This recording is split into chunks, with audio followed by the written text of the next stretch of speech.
Happy Father's Day. Happy Father's Day. It is Father's Day right at this moment. It is Father's Day.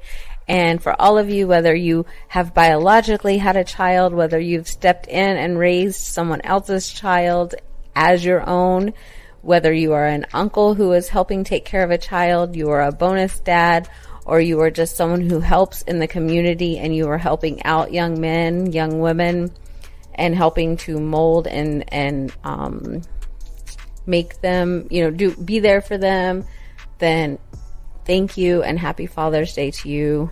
We truly appreciate you and we need more of you. If you are someone who is not going to be able to speak to your children today, I will say prayers for you and just understand that tomorrow will pass. There will be another opportunity. And pain is growth. I know I always hate when I'm told that. I'm told that by people that are very close to me, that I go to, that I seek advice from.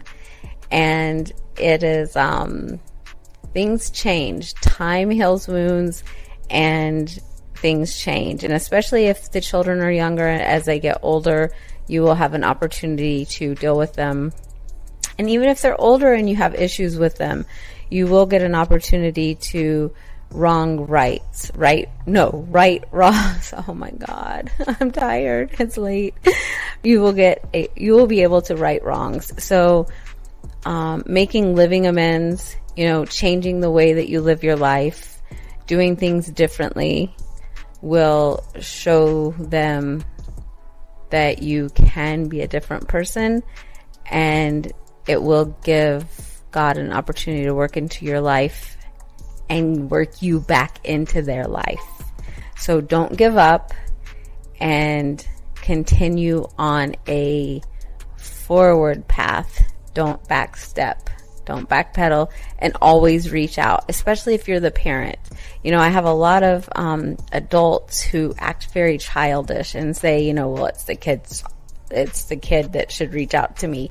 No. You're the one that had them, so you should reach out to them. Keep reaching out, no matter how many times they slap that hand or no matter how many times they don't answer the phone. Let your ego down. I know wherever you go, ego, but let your ego down and you continue to reach out or send a card or send $5 or send something to the grandchildren or ask how they're doing, or try to call, whatever it may be, however your love language is, or however their love language is. If you have figured that out, if you've had an opportunity, continue to reach out, because they do need you in their life. Whether they realize it or not, they really do. So happy Father's Day, whether you hear it from them or not. I am telling you, I love and appreciate you, and happy Father's Day. And keep doing the right thing, taking the next right step, and eventually God will bless the effort. I promise. I have watched it in many, many lives. I promise it will happen. He will give you that opportunity. And for those of you who are in a good space, but you may encounter someone who's maybe not in such a good space, please be kind today. Holidays are always the worst. So please just give grace to those others around us, because they may need it today. So there we go. Thank you, Skylar. Those are really, really powerful words. For those fathers who are at a difficult moment right now, for one reason or another, you're unable to reach your kids or unable to talk to your kids, Skylar hit the nail on the head.